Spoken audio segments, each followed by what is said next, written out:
วัตถุโบราณอันล้ำค่านั้นมักจะได้รับการเก็บรักษาไว้เป็นอย่างดีในตู้นิรภัยที่มีทั้งระบบป้องกันการโจรกรรมอันล้ำยุคและพนักงานรักษาความปลอดภัยที่คอยเดินตรวจตราอยู่โดยตลอดแต่กันนั้นวัตถุโบราณเหล่านั้นก็อาจจะสูญหายไปได้จนกระทั่งหน่วยงานที่เกี่ยวข้องต้องอาศัยเจ้าหน้าที่บ้านเมืองเป็นผู้ช่วยค้นหาซึ่งในหลายครั้งก็ไม่สามารถติดตามนำทรัพย์สินเหล่านั้นกลับมาได้จนกระทั่งสันนิษฐานกันว่าโบราณวัตถุนั้นคงจะถูกทำลายไปแล้วแต่ก็มีเหตุการณ์อันเหนือความคาดหมายเกิดขึ้นและทำให้โบราณวัตถุที่สูญหายไปนั้นกลับคืนมาสู่หน่วยงานที่ครอบครองได้อย่างน่าประหลาดวันนี้อับดุลไททูบจะมาเล่าให้ฟังครับว่ามีวัตถุโบราณล้ำค่าชิ้นใดบ้างที่สูญหายไปแล้วแต่ในที่สุดก็ได้กลับคืนมาด้วยวิธีการที่คาดไม่ถึงครับ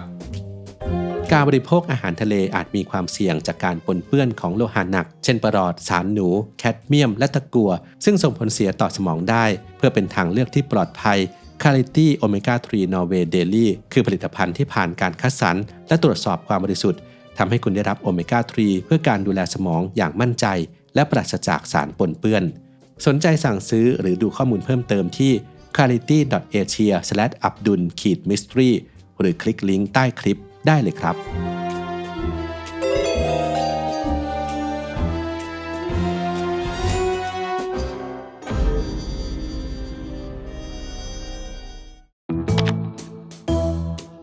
หินแห่งสโคนหรือหินแห่งโชคชะตาเป็นหินทรายโบราณที่ใช้เป็นแท่นประกอบพิธีราชาภิเษกของกษัตริย์สกอตแลนด์มาตั้งแต่ยุคโบราณกาลโดยตั้งอยู่ในมหาวิหารสโคนประเทศสกอตแลนด์แต่หินแห่งสโคนจะถูกสร้างขึ้นมาโดยผู้ใดและวิธีการใดไม่มีการบันทึกเอาไว้แต่มีตำนานกล่าวเอาไว้ว่าเจคอบที่เป็นบุคคลในพระคัมภีร์ไบเบิลได้นำหินก้อนนี้ไปใช้เป็นหมอนในปี 1296 พระเจ้าเอ็ดเวิร์ดที่ 1 แห่งอังกฤษก็ได้ทรงสั่งให้เคลื่อนย้ายหินแห่งสโคนมาที่ประเทศอังกฤษโดยให้วางไว้บนเก้าอี้ที่ใช้ประกอบพิธีราชาภิเษกของกษัตริย์อังกฤษในวิหารเวสต์มินสเตอร์หินแห่งสโคนตั้งอยู่ในวิหารเวสต์มินสเตอร์มานานนับร้อยปีจนกระทั่งเมื่อปี 1950 นักศึกษาชาวสกอตแลนด์ 4 คนก็แอบเข้าไปในวิหารแห่งนี้และขโมยหินแห่งสโคนไปซึ่งพวกเขาก็ทำหินอันศักดิ์สิทธิ์นี้หักเป็น2ท่อนอีกด้วยแม้ว่าการกระทำของนักศึกษาทั้ง 4 คนนี้จะเป็นสิ่งที่ผิดกฎหมายก็ตามแต่พวกเขาก็กลับได้รับการยกย่องว่าเป็นการกระทำที่รักชาติอย่างยิ่งจนสำนักข่าวต่างๆกระจายข่าวของพวกเขาไปทั่วโลกเมื่อเกิดเหตุขึ้นเช่นนี้แล้วทางเจ้าหน้าที่ตำรวจก็พยายามค้นหาว่าหินแห่งสโคนนี้ถูกขโมยไปไว้ที่ใดแต่ก็หาไม่พบจนกระทั่งเมื่อถึงเดือนเมษายนปี 1951 ก็พบหินแห่งสโคนที่วิหารอาร์โบรธในประเทศสกอตแลนด์โดยมีการประดับธงชาติไว้ที่หินด้วยแม้ว่าทางการตำรวจจะสามารถสืบทราบได้ว่านักศึกษาชาวสกอตแลนด์ทั้ง 4 คนนั้นเป็นใครแต่ก็ไม่มีการดำเนินคดีกับกลุ่มบุคคลนี้ต่อมาในปี 1953 ก็ได้มีการส่งหินแห่งสโคนกลับไปยังประเทศอังกฤษเพื่อใช้ในการประกอบพระราชพิธีบรมราชาภิเษกของสมเด็จพระราชินีนาถเอลิซาเบธที่ 2ในปี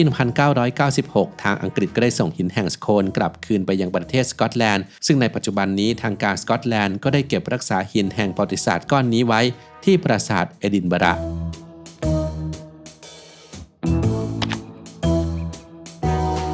ในช่วงต้นทศวรรษที่ 1940 ซึ่งอยู่ในช่วงเวลาของสงครามโลกครั้งที่ 2 นั้นทางหอสมุดของรัฐสภาสหรัฐก็ได้เก็บรวบรวมเอกสารและสิ่งของสำคัญที่อยู่ภายในอาคารเพื่อส่งไปเก็บรักษาไว้ในสถานที่อื่นนอกกรุงวอชิงตันดีซีเพื่อความปลอดภัยของสิ่งเหล่านั้นหากเมืองหลวงของประเทศถูกกองทัพฝ่ายศัตรูโจมตีและเอกสารสำคัญหนึ่งในนั้นก็คือสมุดบันทึกของวอลต์วิทแมนซึ่งเป็นบันทึกอันสำคัญที่กล่าวถึงเหตุการณ์ต่างๆที่เกิดขึ้นในชีวิตของเขาวอลต์วิทแมนเป็นกวีนักเขียนและนักข่าวชาวอเมริกันมีชีวิตอยู่ในช่วงปี 1819 ถึง 1892 และมีผลงานการเขียนที่มีชื่อเสียงเป็นจำนวนมากรวมถึงสมุดบันทึกทั้ง 10 เล่มของเขาที่ทายาทของนายวิทแมนได้บริจาคให้กับทางหอสมุดของรัฐสภาอเมริกาด้วยและในระหว่างที่ทางหอสมุดได้ทำการขนย้ายบันทึกดังกล่าวนั้นบันทึกทั้ง 10 เล่มของนายวิทแมนก็ได้สูญหายไปเอกสารสำคัญทั้ง 10 เล่มแห่งวงการประพันธ์อเมริกันนั้นหายสาบสูญไปนานถึงประมาณ 50 ปีจนกระทั่งเมื่อถึงปี 1995 ก็มีผู้พบสมุดบันทึกของวอลต์วิทแมนอีกครั้งแต่ก็มีจำนวนเพียง 4 เล่มเท่านั้นโดยปรากฏอยู่ในงานประมูลของบริษัทประมูลซอเทบีสที่นครนิวยอร์กซึ่งชายที่นำมาประมูลนั้นค้นพบสมุด 4 เล่มนี้ในกองทรัพย์สินของบิดาผู้ล่วงลับไปแล้วของเขา เมื่อทางซอเทบีสรู้ว่าสมุดบันทึกทั้ง4เล่มนี้ถูกขโมยมาจากหอสมุดรัฐสภาสหรัฐและในขณะนั้นก็มีมูลค่าสูงถึง 500,000 ดอลลาร์สหรัฐซอเทบีสจึงได้คืนสมุดบันทึกทั้ง4เล่มนี้ให้กับทางหอสมุดส่วนสมุดบันทึกอีก6เล่มนั้นก็ยังคงสาบสูญอยู่จนถึงปัจจุบันในปี 1789 ประธานาธิบดีจอร์จวอชิงตันก็ได้ร่างพระราชบัญญัติเกี่ยวกับสิทธิ์ขึ้นมา 13 ฉบับแล้วส่งไปยัง 13 รัฐเพื่อให้การปกครองเป็นไปในแนวทางเดียวกันโดยมีร่างพระราชบัญญัตินี้เป็นหลักปฏิบัติต่อมาในปี 1865 ซึ่งเป็นช่วงสุดท้ายของสงครามกลางเมืองในสหรัฐเมื่อนายพลวิลเลียมเชอร์แมนแห่งสหรัฐอเมริกาสามารถยึดครองพื้นที่ของรัฐนอร์ทแคโรไลนาได้แล้วทหารนายหนึ่งของฝ่ายสหภาพก็ต้องการสิ่งของที่ระลึกจากพื้นที่นี้เขาจึงได้ขโมยร่างพระราชบัญญัติสิทธิ์ที่อยู่ในอาคารรัฐสภาแห่งเมืองราลีรัฐนอร์ทแคโรไลนากลับไปด้วยซึ่งในปีต่อมาทหารนายนั้นก็ได้ขายร่างพระราชบัญญัติดังกล่าวให้กับชายคนหนึ่งในราคา$5โดยผู้ที่รับซื้อก็นำเอกสารสำคัญนี้ไปแขวนประดับไว้ที่สำนักงานของเขาที่รัฐอินเดียนาจนกระทั่งถึงช่วงทศวรรษที่ 1920 ชายผู้นี้ก็พยายามขายร่างพระราชบัญญัติสิทธิ์ฉบับนี้คืนให้กับทางรัฐนอร์ทแคโรไลนาแต่ทางเจ้าหน้าที่ของรัฐก็ไม่ได้รับซื้อเอกสารดังกล่าวเนื่องจากเห็นว่าเอกสารนี้เป็นเอกสารของทางรัฐนอร์ทแคโรไลนาอยู่แล้วแต่ถูกขโมยไปไม่มีผู้ใดพบเห็นเอกสารฉบับนี้อีกเลยจนกระทั่งปี 1995 ก็มีบุคคลหนึ่งนำเอกสารนี้ไปขายให้กับทางรัฐนอร์ทแคโรไลนาอีกครั้งซึ่งทางเจ้าหน้าที่รัฐก็ปฏิเสธโดยใช้เหตุผลเดิมอีกครั้งสุดท้ายแล้วในปี 2003 ทางเจ้าหน้าที่ของ FBI ก็สามารถยึดร่างพระราชบัญญัติสิทธิ์ฉบับนี้ได้จากการล่อซื้อโดยมีมูลค่าสูงถึง$4 ล้านสหรัฐและศาลก็ได้ตัดสินให้เอกสารที่มีความสำคัญทางประวัติศาสตร์ของสหรัฐอเมริกาฉบับนี้เป็นของรัฐนอร์ทแคโรไลนา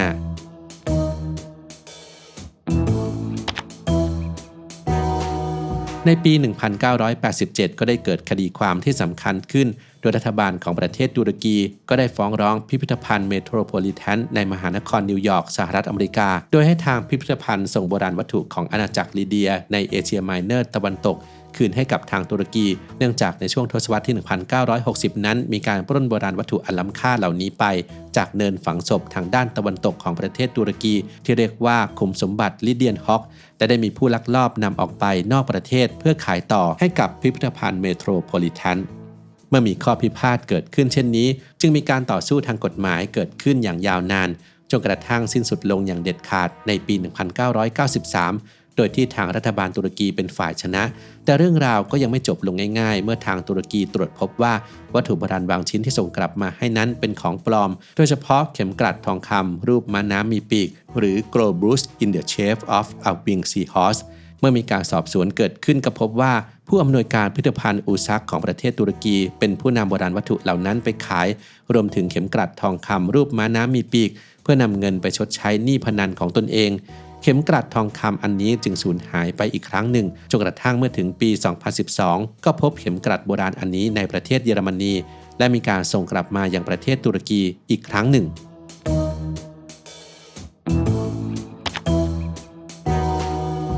ลีโอนาร์โด ดาวินชีศิลปินผู้มีความสามารถชาวอิตาเลียนได้สะบัดปลายผู้กันวาดภาพของโมนาลิซาขึ้นในช่วงต้นคริสตศตวรรษที่ 16 และด้วยความงามของภาพนั้นก็ทำให้บุคคลที่เป็นหนึ่งในราชวงศ์ของฝรั่งเศสซื้อไปเก็บเป็นสมบัติส่วนตนจนกระทั่งเมื่อถึงปี 1797 ภาพโมนาลิซาก็ได้ถูกเก็บรักษาและจัดแสดงอยู่ในพิพิธภัณฑ์ลูฟร์ประเทศฝรั่งเศสในเดือนสิงหาคมปี